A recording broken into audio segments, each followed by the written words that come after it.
Hello and welcome to today's live coaching call and community conversation. My name is Diane Parham. Today we're going to be talking about protein and how much protein women should be consuming, more specifically, women in menopause.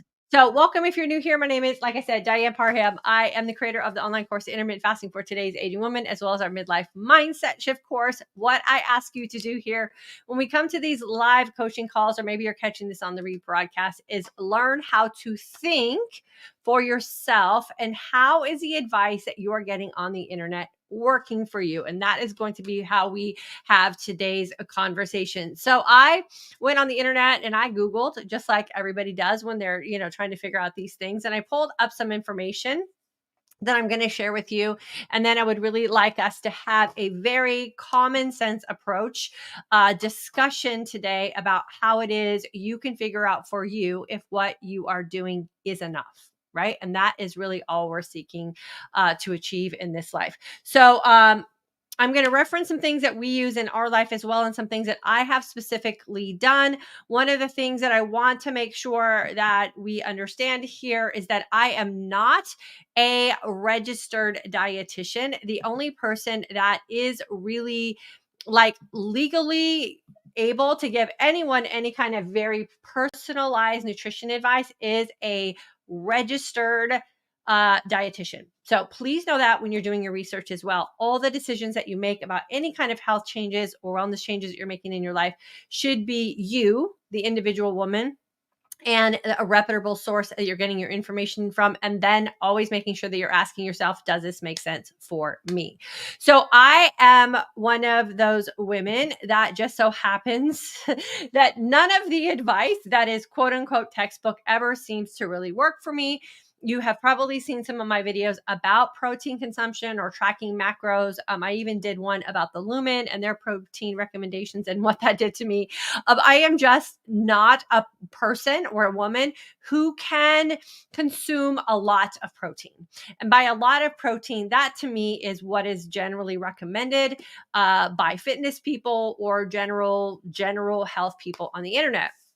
And so I am always running experiments for myself to see what works best for me. But what I wanted to do was share with you what I found on the internet that are general guidelines for us as women.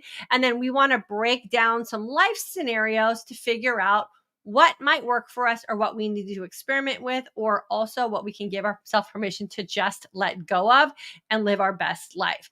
So, one of the things that I found was this little piece of information. It is recommended that women over 50 eat basically a half a gram of protein per pound of body weight. You'll also probably hear, references to kilograms of body weight. So this is just the pound to gram comparison, right? Of high quality protein per meal. So I wanted to focus on the high quality of protein per meal. And what does that mean for you, the individual woman, based on the life that you're currently living? We're talking about the menopausal season. What does high quality mean to you? Well, for me, I have done a lot of experimenting over the past 8 years with a lot of foods that have been causing me some discomfort, or my body giving me the signs and signals that things aren't working for me. And two of those things have been processed corn and soy in any form. And I know soy works for a lot of people, but it just doesn't work for me. And so I had to be really, really conscientious of where I was getting my protein from, because when your protein source is being fed things that your body can no longer tolerate, you are going to feel the effects of that. So if you're upping your protein intake to try to reach a specific goal, I would also like you to consider where you're getting your protein from. And if you are consuming things that you are deliberately trying to avoid. So this is true with a lot of animal protein specifically. We just switched over to eggs that are pasture raised chickens, and there's specifically no soy in these eggs. And I feel a difference already from that. So but that's a cost benefit like that we had to factor into our life, right? Because those are expensive eggs. And how many of those eggs am I willing to consume in a day at that cost to reach a specific goal? These are the things that I want us to be asking ourselves, not just the blanketed question of how much protein should I be consuming, but where are you getting that protein from? Because a lot of times we're seeking out this advice and we get this number and then our brain freaks out and we start adding in protein into our diet. And then we're not realizing we're creating a whole new set of problems because that protein source might not be what our body can break down. So that's the one thing I want you to think about. If you're going to start increasing your protein intake, where are you going to get your protein from? Okay, the next thing I found out was this, and this is where us just going to kilograms. So you have to make sure when you're researching, are you thinking pounds or are you looking for kilograms? Because there's some math that's involved here. So the range of protein for women in the menopausal transition is 2 to 2.4 grams per kilogram. So that is just using a different reference, right? We can aim for the lower end on easier days and on higher end of our or a very heavy training day. So you can aim for lower protein, right? This is the advice that we're giving on days that you're not training as hard. So this is the other thing I want you to ask yourself as a menopausal woman who is curious or maybe worried about how much protein you're getting. What does your life look like? Are you sedentary? Are you active? Active meaning just busy. Are you training for something specifically? Are you doing the type of training that is going to need extra protein? Because let's say you're building muscle, you actually want to see a change in the definition of your body with the increase of muscle. That is going to take a different consideration for how much protein you're going to consume and how you're going to consume that protein through your day. So again, it's not just a blanket statement. You have to ask yourself these questions. Am I working out like an athlete? Am I specifically doing strength training or resistance training to build muscle? Am I then also adding in the protein that I need so that my training is going to yield the results that I'm hoping for? So I'm a runner. Do I need as much protein as a woman who is specifically doing strength training to build muscle and have a physique that looks like she's doing that? Probably not. So again, I'm not part of that blanketed statement for protein consumption. Are you a woman who's going to be falling into that blanketed statement? You have to think about all these things for yourself. The next piece of information that I found, which I thought was interesting, was this example here. For example, a 50-year-old woman who's 140 pounds, who doesn't exercise, so that's the sedentary woman, should ensure she eats approximately 53 grams of protein a day. So let's think about those numbers. 50 years old, 140-pound sedentary woman, right, who should eat 53 grams of protein per day.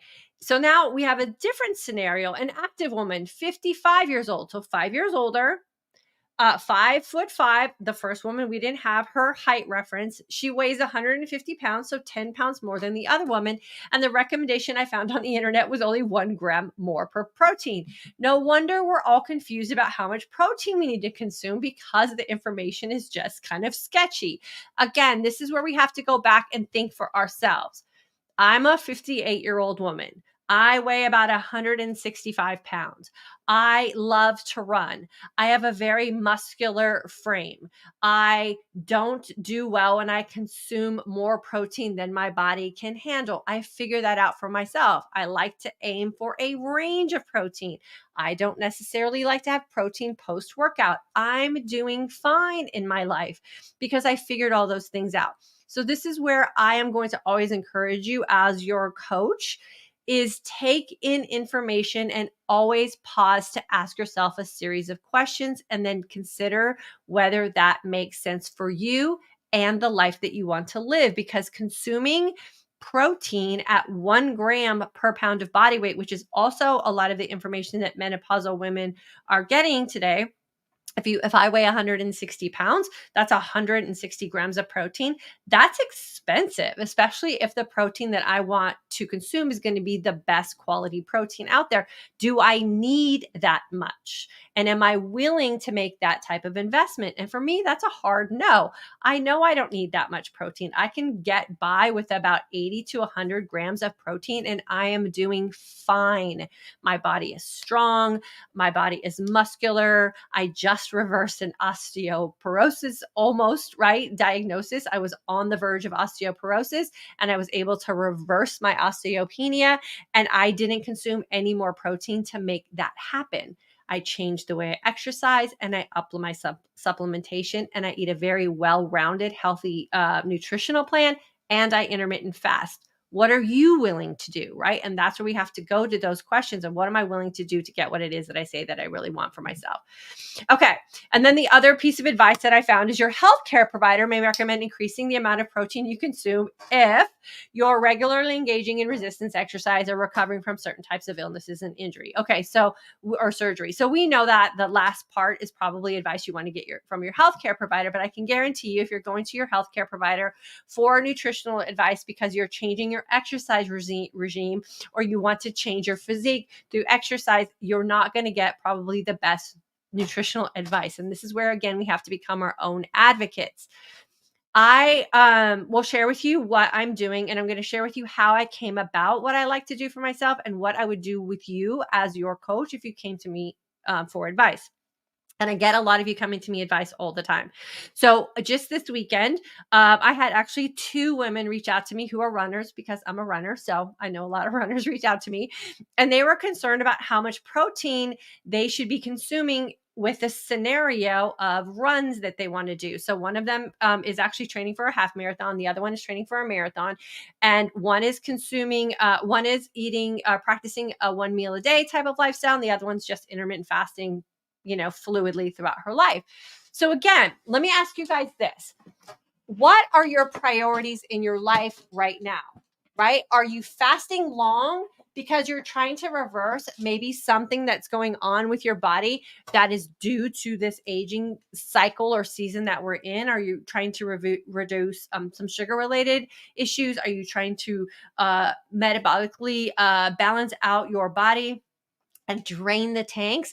You might be in a season where fasting long is the biggest priority and feasting well is what you're focusing on so that your fast can be the most beneficial. And you might be taking a season off from training. You might be active, which is fantastic, but you might not be training specifically to make physique changes.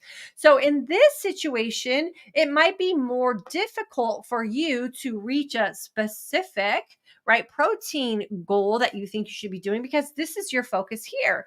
And if you're fasting long and you have a limited feasting window, you do the best that you can to get the best amount of protein in for you and the best quality protein in for you.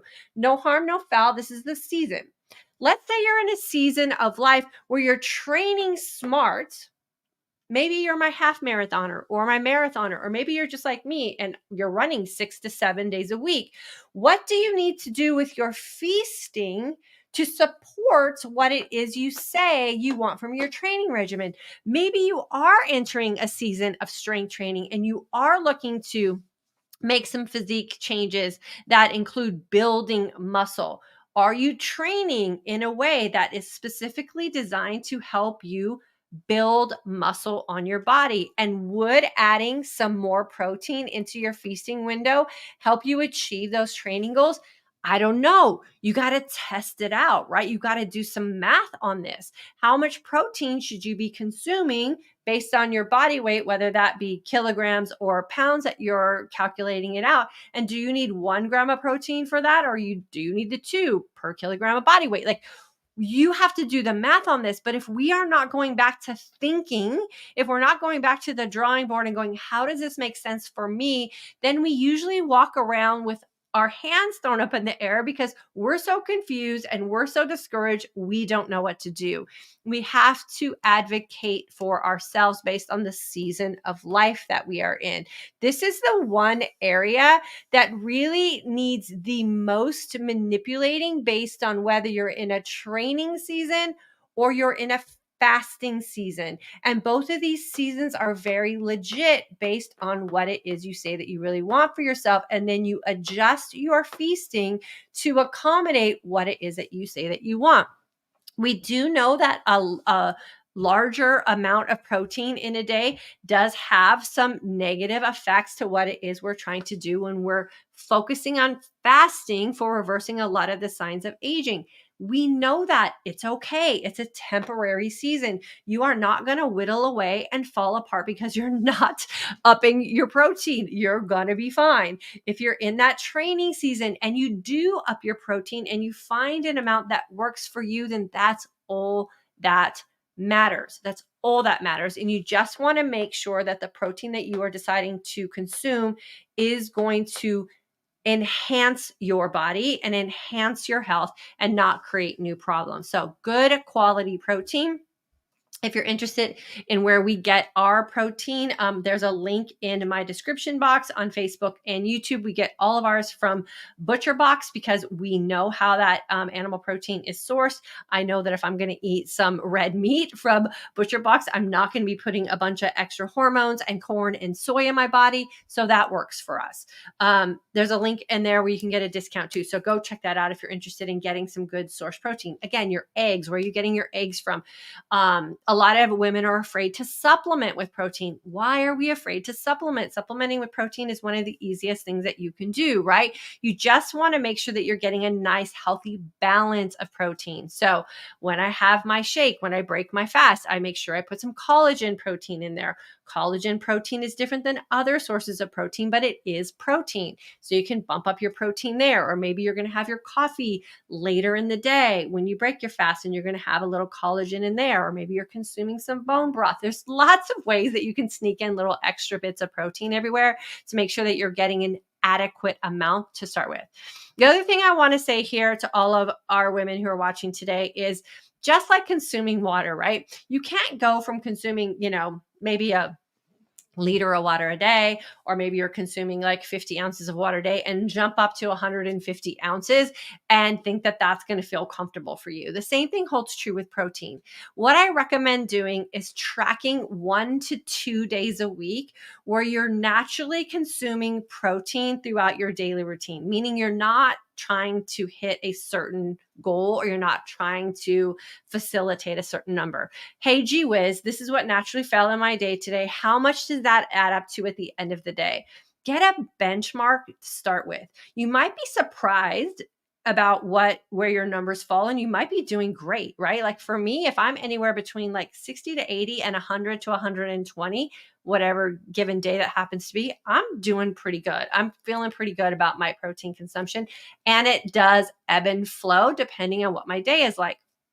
So then if you're within a range that you feel comfortable with, you can just stop worrying about it. Just do your thing. But what if you find out you're like, wow, I didn't even realize I'm only getting about 30 grams of protein in my day? Then that's where I would take a harder look at what it is you're doing in this window and why. What are you trying to accommodate? Some fasting so that you can do some cellular healing or maybe reverse some signs of aging? Or are you in a training season and you're not getting the results that you want for yourself? It might be a time to boost this up a little bit and find some ways to add 20 to 30 grams of protein throughout your day. The other thing for my long fasters is if you're fasting long and you're training smart for something specific, like an endurance type of athlete, or you are seeking out some of those physique changes, you have to be really honest with this, because if you're pulling from here and you're pulling from here, meaning you're extending this and you're cutting back here and you're amping this up, at some point, something's going to have to give. So you have to be very honest with this, and you have to make sure that what you say you really want, you're making the most informed decision for that for you. Okay. So that's where we have to be really our own advocates and just be really honest with ourselves. Why am I depriving myself here and then disappointed with the results I'm not getting from my training? Or why is it that I'm not getting the results I thought with my fasting and I'm feasting here and not really considering what that's doing? So sometimes you do have to track those macros just to get a baseline, and then you just amp it up a little bit. So I wanted to share with you also something that I found fascinating in my research with the recommendations for protein for women in menopause. What I want you to notice is that the protein sources aren't different for anyone else either. So just eat protein. Eat the protein that works best for you. Half the things on this list I don't eat because I can't do any dairy. I can't consume whey protein. I have to do a vegan form of protein powder. And that's a thing that I want you to consider too. A lot of people just take this advice off the internet and they're like, you need to consume whey protein. And for a lot of women, especially, I don't know why, whey protein is that thing that just bloats us, makes us gassy, can constipate you. So you don't have to be a vegan for vegan type proteins to make sense for you. It's all how your body's digestive system is going to handle that. So for me, as someone who can't consume dairy very easily and I can't consume whey protein, right? And I have to make sure that the animal sources that I consume for protein are also high quality, meaning I'm not going to fill my body with a bunch of hormones and soy products that I'm trying to deliberately take out of my body. I have to be very careful about where I'm getting my protein from. And so what I have decided to do is just do what feels most naturally for me. And if I'm not happy with one of these areas of my life, then I just go back and revisit it and I change it to make it work for me. My goal for today's conversation was to help you feel relaxed about decisions you're making for yourself and stop panicking about all the advice that you're hearing on the internet. Are you healthy? Are there areas of your life that you need to be in a season of maybe paying more attention to? And why is that? What are the resources that you can pull in for yourself for that season so that when everything goes back to the way you want it, you can focus on something else? We cannot always be in a super long, clean fast, limiting what we're putting in our feasting window, meaning we're only eating once a day and then we're worried about what we're not getting, and also asking a lot of our body in the area of physical fitness and not pay it back. We have to have a healthy balance of all three of these based on the season you are in as an individual woman. Do your research, think for yourself, ask yourself the right questions, and then put a plan together that's going to work for you. Okay, let's see what we have going on here. And I hope this is making you feel more relaxed. Oh my gosh, you guys, I have been in this industry for 30 plus years, and protein is one of those. Protein and running protein, running, and fasting now. We can add fasting to the list, are the three most controversial things that I've had to deal with my entire life as a health and wellness coach for women and for me as someone who's trying to take care of my own body the best way I know how. If you're doing something and it's not causing you any harm and you absolutely love it, just keep doing that thing and live your best life. Don't worry about what other people are doing. If someone is a very staunch advocate of trying to talk you out of what's working for you, it just means it's not working for them. Okay. And it's okay if it's working for you. So be smart about it, listen to your gut, and then do something that's going to work best for you. Okay. I hope this helped you guys. Nancy, I will never be the person that tells you exactly what you're supposed to eat based on me. So if you came here for certain gram recommendations, I shared with you what's available on the internet, what's the standard. You got to figure out what works best for you, because I'm not anyone's nutritionist, right? I'm only sharing with you what works for me. Nancy, good afternoon, Diane and ladies. This is something I've been wondering about for a while. And is there a difference between collagen protein and protein for me? Yeah, 100% there's a difference because they're different sources of protein. Are they protein? Yes. The other thing to consider, Nancy, is collagen also has I think 9 different types of collagen protein, right? So what kind of collagen protein are you looking for based on where you feel like you have a need for your body? Are you looking for collagen to support hair, skin, and nails? Are you looking for collagen for digestive support? Are you looking for collagen for bone health, and joint health and repair? There's all different kinds. So you have to go research the different kinds of collagen. Or maybe you find a collagen source that has all of them, right? And you add that into your routine as well. Can you just do collagen supplement and not do animal protein?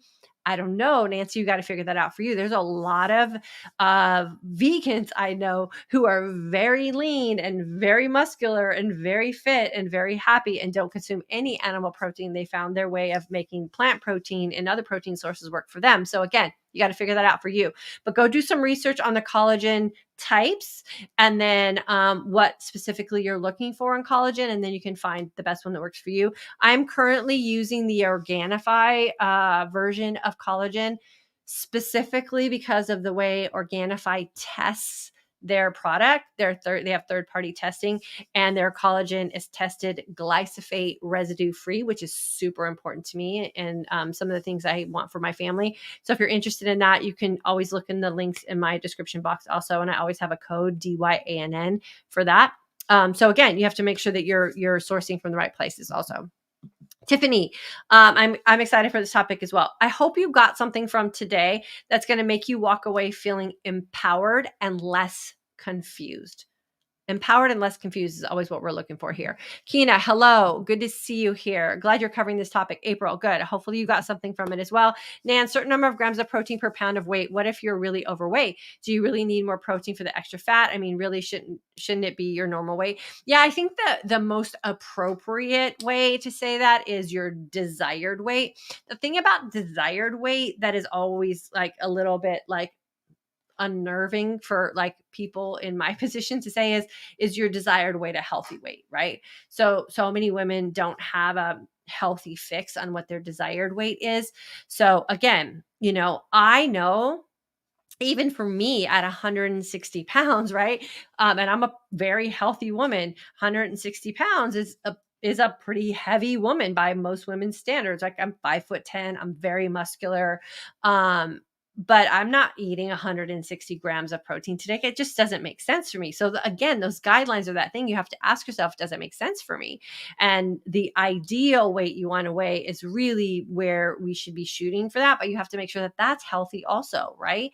Because man, ideally, I would love to weigh like 135 pounds. Like, wouldn't that be nice? But I would be really unhealthy at 135 pounds. So we have to make sure that we're doing everything from just sound common sense advice. And so again, I don't even get close to 160 pounds or 160 grams. Between like 60 and 100, 120 maybe is perfect for me, and I'm doing fine. So you have to really make sure that you're questioning all those words. And thank you for bringing that up.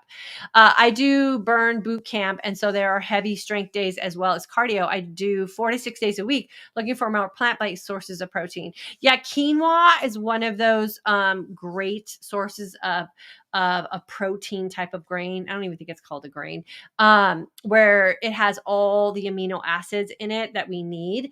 So that might be a good source for you. Pumpkin seeds are a great source of protein. We put hemp hearts and pumpkin seeds almost on every salad that we have. That's a great way to add a little bit of extra plant protein as well. I do a vegan protein shake. I don't know if you're doing vegan, like specifically, in your diet, but Ripple milk, for instance. So a lot of people have gone to like milk alternatives for their milk. And so if you do an animal or if you do an almond milk, if you read the ingredients label, there's no protein in that in most almond milk sources.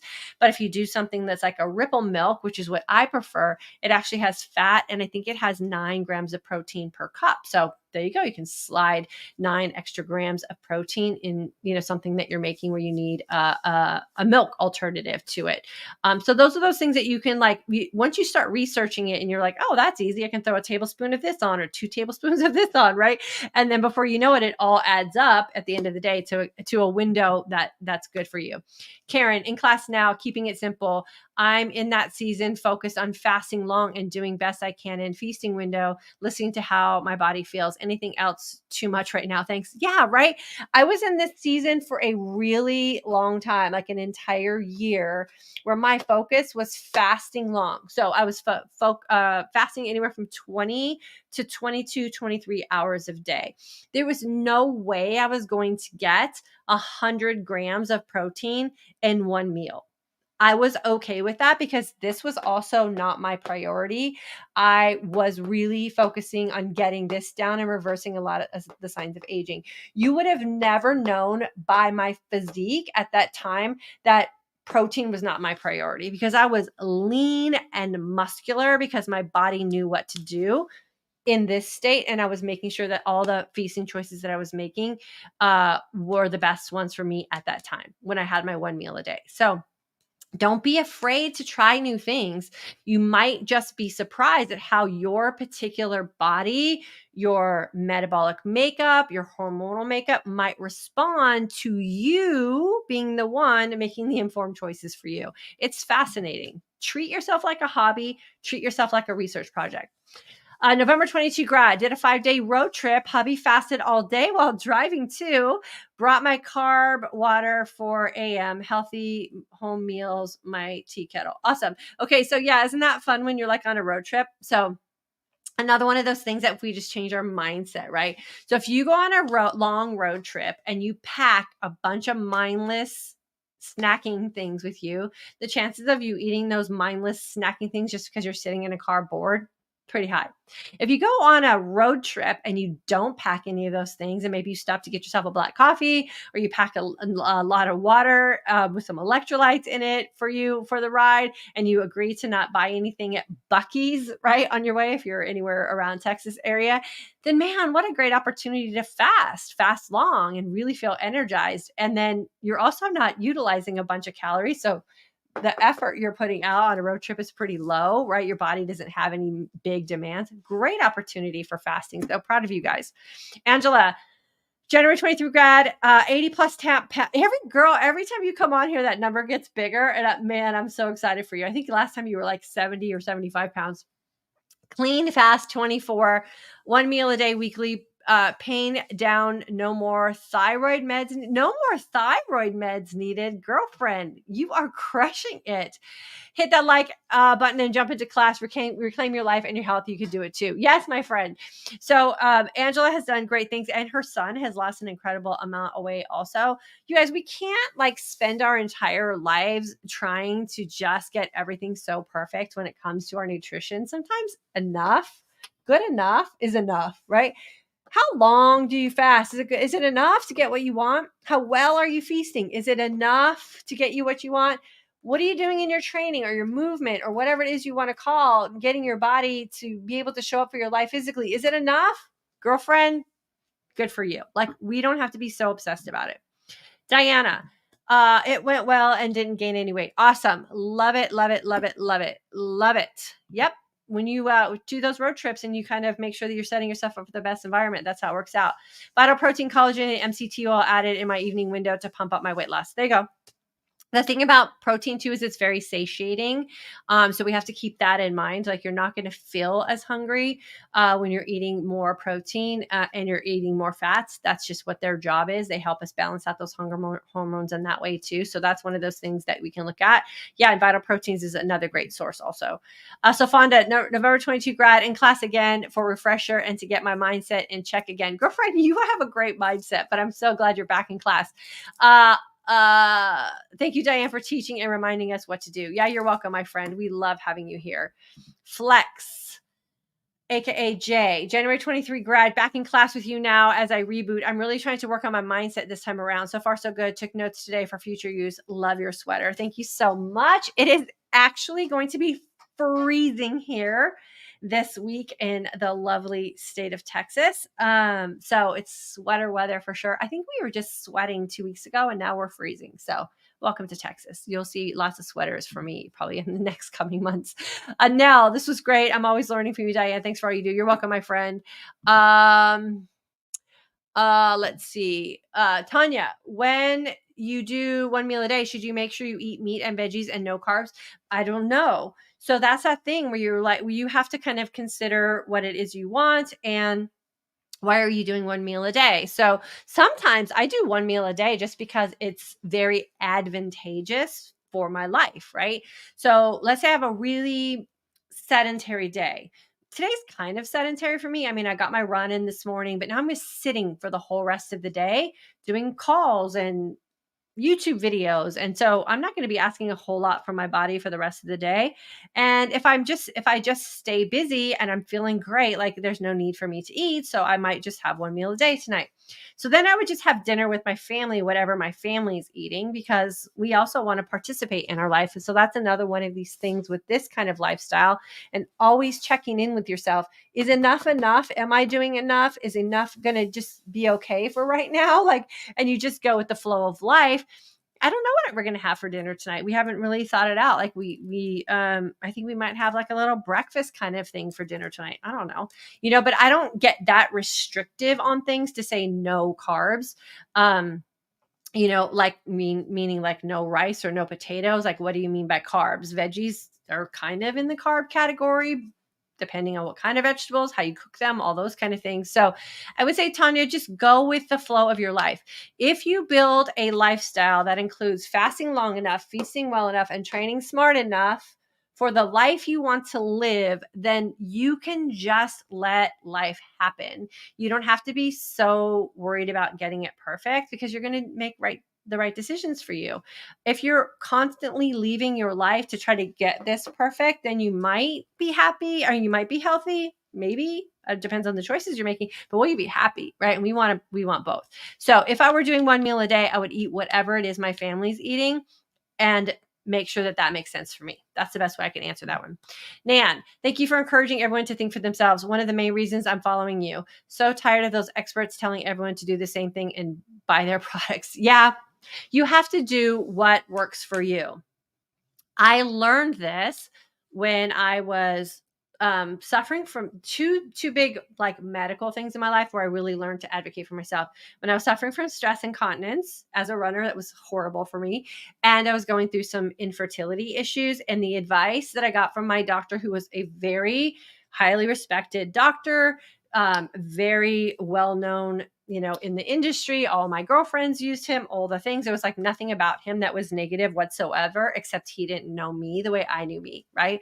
And he was always floored by all the things that I would go in and tell him that I was doing that were working for me, and how I was not matching his textbook. Right. And so this is where I learned for myself that I have to always be an advocate for me. And I always have to make sure that I'm doing what feels the best for me and makes the most sense for me. And so that's what I teach you guys. If I were to go by my doctor's advice with my stress incontinence, I would have had one of those surgeries that, I don't know, that's like the hammock thing or whatever, where they like pull your bladder back up. And I decided to make lifestyle changes instead. And I don't suffer from stress incontinence as a runner anymore. I didn't do any surgeries. I don't take any medications. I just changed some things in my life and poof, it went away. My bladder is still where it is. I just don't suffer the way I did. The other thing was the infertility part. Like, he thought I was going to have to go on, some hormone treatments to be able to have my daughter. And I just decided that just wasn't in the cards for me at 40. And I made lifestyle changes, and lo and behold, the infertility problems figured themselves out. And I was able to have a very healthy pregnancy at 40, not have to manage any, what he called old lady pregnancy issues, lifestyle changes. So make lifestyle changes that work for the lifestyle you want to live, and you can be happy and healthy. And you'd be surprised at how many things that you can avoid having to do, because you're just going to do what your body needs. Nancy, I just have to say, you do look like you weigh 160 pounds. You're a very healthy woman. You do not look like you weigh 160 pounds. You're a very healthy woman. You should be proud of yourself. Well, I don't even know what 160 pounds is supposed to look like for a woman. I don't know any different for me. Right. I mean, I know, like, when I was in my 20s and 30s and 40s, I weighed, 140 to 150 pounds, but I was doing things that I just cannot do today. Right. And so I'm pretty comfortable with where I'm at. And I think that's the biggest thing that we need to be as women, is comfortable with where you're at and not compare ourselves to others. I've always been the heaviest out of my group of girlfriends. I weigh a lot more than a lot of my girlfriends' husbands. Like, I've just been a big girl my whole life. I'm solid. Like, there's no taking this girl down, right? I'm not fragile in any way. And I have a very muscular frame, which I totally love. And I don't have to do a whole lot of work to keep that up. So I feel like I'm very fortunate in that regard. I also don't follow a lot of the quote unquote, nutritional and fitness guidelines that are given on the internet, and I'm doing just fine. So I hope to be proof that you can do the same for yourself also. Good at timing for this. Gurus here are walking back their fasting techniques. Frustrating when you've been following them for years. You stick with your ideas and remind us to find what works for us. Yeah. It's when something works, right? But here's the thing where a lot of gurus or whatever start changing their tone is when what they're selling is not selling anymore. And so they have to change it to be part of the fad. And I suffer this here on my own YouTube channel. When you're not clickbaiting things, then your views go down and your subscribers go down and all the things. And so one of the things that I said that I would never do is be that person, right? I'm always going to stay true to what I believe works for us women. And I'm always going to share what I'm doing as openly as I can with you guys. And hopefully it will serve all of us. I have just have some boundaries and some things that I have just decided for myself in my own life that I'm not going to cross those barriers. And so I've always stayed true to this. The thing that I'm most true to is you doing you figuring out what works for you being happy about the decisions you're making, you being happy with your body, you not feeling like you have to be desperate about things or buy a bunch of quick fix things. There's no such thing as a quick fix. The one thing that's going to help us all, get through life the way we say we want to get through life is the consistency in which we are showing up for ourselves, making good decisions over time. It's the consistency over time part for us, for sure. Leona, January 23 grad here. Girlfriend, I can't believe it's only been January 23. It seems like you have been with us forever. You are such a beautiful, familiar face to have here in our community, and I always appreciate you being here with us. So you're about to have your fast anniversary, right? In January 2024. We're so excited to have you with us. It changed my life, and it could change your life too. We can and should learn all we can and think for ourselves 100%, because here's what's going to happen. If you're not thinking for yourself and asking yourself the right questions, and you're depending on someone else to keep you informed on how to take care of you, they're going to change their tone and their messaging based on whatever else is going on in the world that's a fad right now, right? Find what works for you, rinse and repeat that thing. It's the consistency over time. And if you're finding that the advice that you're giving, that you're trying isn't working for you, you have full permission to let it go and go try something else until you figure out what works for you. This goes for diet fads, food genres, all the things, right? I am the most vegetarian, carnivore, paleo, like whatever combination of person you could find. Like it all makes sense to me. And so what I have found works best in my life and the lifestyle that I want to live is I've taken lessons that I've learned from all aspects of nutrition, lessons that I've learned from all aspects of fitness, lessons that I've learned from all aspects of mental and emotional health. And I've put them all together, and I've been able to create this amazing life for myself. And I want you to have the opportunity to do the same thing. So I hope this helps you feel relieved. I hope this helps you feel empowered. And I hope this helps you figure out how to ask yourself the right questions so that you can get what you want from whatever it is you're doing in your life as a menopausal woman, because we have lots of years ahead of us to live. We want to make sure that we can live those with as much happiness and joy as we possibly can. That's our goal here as well. Have a great rest of your Monday. Thanks for tuning in with me, whether you're live or on the rebroadcast. For those of you who've been reaching out to me, and congratulations to all of you who have taken advice to this on these things. I sent an email out this weekend about some really great deals from Organifi. So if you are looking to add supplementation in, that is one of the best sourced supplement companies that I know of. You can go to the link in the description box of my YouTube channel or Facebook to get more information about them, or you can email me and I will always share with you the best deals that are going on and share with you what I use and why. And then for those of you who are always looking for an opportunity to get some better skincare, because remember, what we put on our skin also goes in our body. FRÉ, my favorite skincare company, and they love us here in our community. They're doing a 43% off right now, site-wide. So 43% off is almost half off. And so if you go to FRÉskincare.com/my name, which is DYANN, and use my code DYANN, you can get 20% off your skincare as well.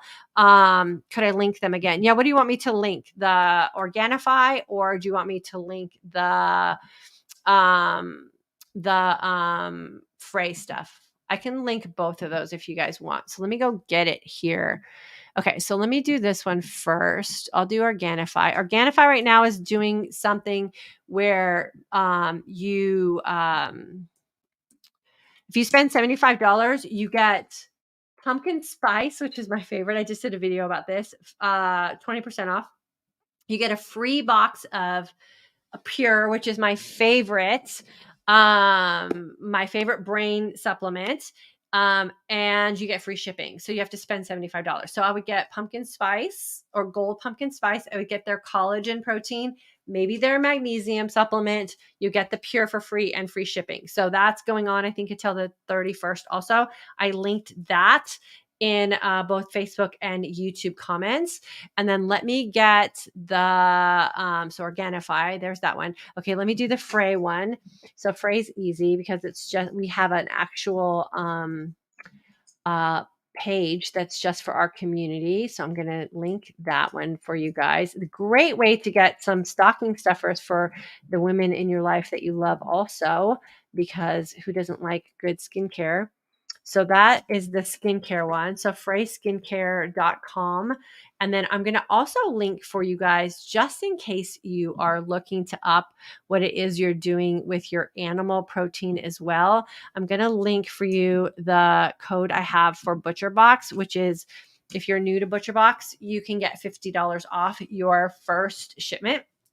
So if you don't have a lot of people in your house, $50 off, I think, is like a third off of what your shipment can be. We usually get filet mignon from Butcher's Box. We get bacon from Butcher Box, and we also get like chicken wings, and I think they have some hamburger patties that we get from there. Everything we've gotten from there has been great also, but it's really nice to know that the quality of their meat and their poultry is some of the best quality stuff. It's grass-fed, grass-finished beef. So for me, that's really important because I don't want to consume a bunch of hormones. I don't want to consume a bunch of corn, and I don't want to consume a bunch of soy. And so knowing that that beef is meeting my requirements for me in the life that I want to live, and I know that I'm giving my kids the best, that also helps with that as well. So it just gets delivered to the house. We put it in the freezer. We pull it out when we need it. Super cool. Okay, so I put all those in there. Organifi, collagen from there is top notch. Again, third-party tested, glyphosate tested free. That's a great one. Adding some magnesium, getting your gold pumpkin spice. You get it all, no shipping charges, and you get some free Pure. FRÉ Skincare is offering 43% off right now. So go load up on all of the skincare stuff you need there. Get some little extra stuff for some stocking stuffers. And then I also put the Butcher Box link in there as well. All things we use in our family, just a way for you to get started on something and save a little money also. Okay, that's all I have for today. Thanks for hanging out with me. If you made it to the end, I appreciate you guys. Have a good rest of your Monday, and I will see you guys back here on Thursday.